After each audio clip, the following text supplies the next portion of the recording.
Gulab jamun recipe. नमस्कार, आज आपण गुलाबजामुनाची रेसिपी बघणार आहे। त्यासाठी आपल्याला 4 कप पाणी घ्यायचं आहे। 4 कप पाण्यामध्ये आपल्याला साखर घालायची आहे। साखरेचं प्रमाण आपल्याला 600 ग्रॅम घ्यायचं आहे। 600 ग्रॅम साखरेचा पाक आपल्याला बनवून घ्यायचा आहे। त्यामध्ये आपण वेलची ॲड करून घेणार आहे। पाक बनवण्यासाठी ठेवलेला आहे। हे बघा, हे मी पाक पॅकेट आणलेलं आहे। 200 ग्रॅमचं पॅकेट आहे हे। आपण याचा आता डो बनवून घेऊया। हे एका ताटामध्ये ओतून घ्यायचं। त्यापूर्वी आपल्याला ताटाला थोडंसं तेल किंवा तूप लावून घ्यायचं आहे आणि त्याच्याबरोबर हाताला पण लावून घ्यायचं आहे, ताकी ते पीठ आपल्या हाताला किंवा ताटाला चिपकलं जाणार नाही।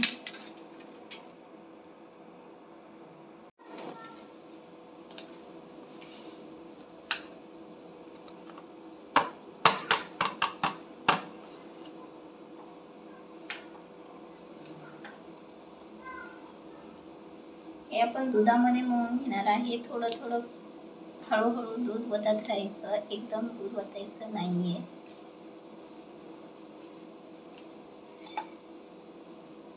तुम्हाला हवं असेल तर तुम्ही पाण्यामध्ये सुद्धा मळून घेऊ शकता।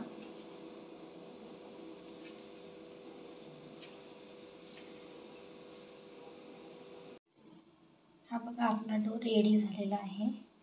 आपण याचे छोटे छोटे गोळे करून घेऊयात। तुम्हाला हव्या त्या आकारामध्ये तुम्ही गुलाबजामुन बनवू शकता। कुणाला गोल हवे असतील तर ते बनवू शकता।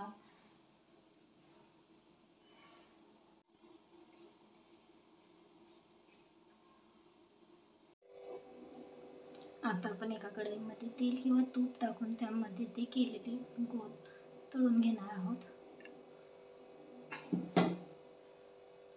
तेल थोडं गरम होईपर्यंत थांबायचं आहे।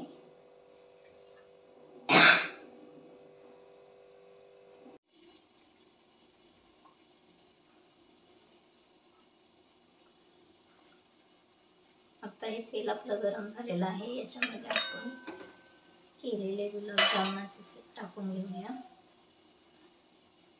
आणि कमी गॅसला हे आपण तळून घेऊया। पूर्ण लाल होईपर्यंत भाजेपर्यंत आपण याला तळणार आहोत।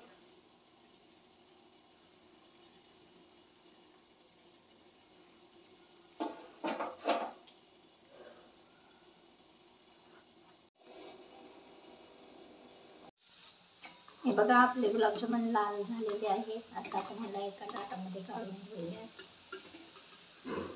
हे बघा, तुम्ही बघू शकता।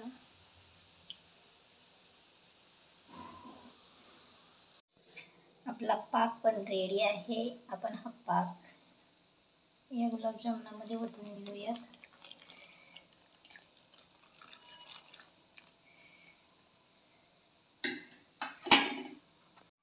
हे बघा, आपले गुलाबजामुन रेडी आहे। खाऊन बघा कसे झालेत आणि लाईक करा, सबस्क्राईब करा आणि कमेंट करायला विसरू नका।